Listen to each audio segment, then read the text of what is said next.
अस्सलामुअलैकुम आल फ्रेंड की हाल है। आल फ्रेंड अज मेरे जनाब सहाफत की दुनिया दे ते मैनू जनाब जिला हफ्जाबाद की पहचान मेरे उस्ताद मोहतरम ने जी मेरी जिला हफ्जाबाद लोग पहचान करते ना ये चौधरी बाबर शेर कंजू साहब ने ये जनाब ठट्टा कंजवा रही साहब जलालपुर भट्टियां आज उस्ताद ने मिले तो बड़ी खुशी हुई है।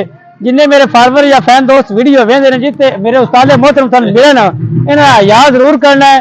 ये मेरी जी फेमस मतलब मैं जिस फेमस होया ना जिला हफ्जाबाद जो लोग मैंने जानते हैं वो मेन पिछे मेरे उस्ताद मोहतरम ने क्योंकि इस लैन च लियाने वाले मैनू वैद ये बंदे ने। बाकी लव यू।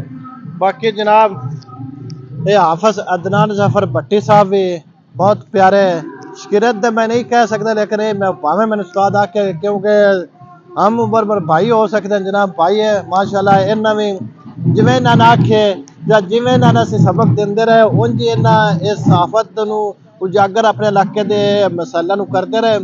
तो बाकी हाफिज साहब है ये साडे कोल एवें चंद दिनों के मेहमान ने क्योंकि ये जा रहे हैं आउट ऑफ कंट्री जनाब उत्ते भी जरा अपना सिक्का ना वो जरूर जिम्मे क्योंकि उत्ते मुड़े सानू इन्हें मसाना नाल ते की वो आंदे ने लालच कोई नहीं ते बाकी मुड़े उत्ते सन तुसीं बिलोंगेंगे या जो उत्ते कारोबारी या जो माहौल है वो तुसीं सन तुसीं विखांदे रहना जरूर है जी भाईजान इंशाल्लाह आल फ्रेंड आज इस टाइम जिला हफ्जाबाद भी अपनी पहचान की थी ते बाहर मैं आउट ऑफ कंट्री जा रहा इंशाल्लाह बाहर भी तन पूरी पहचान करावांगा। बाकी लव यू।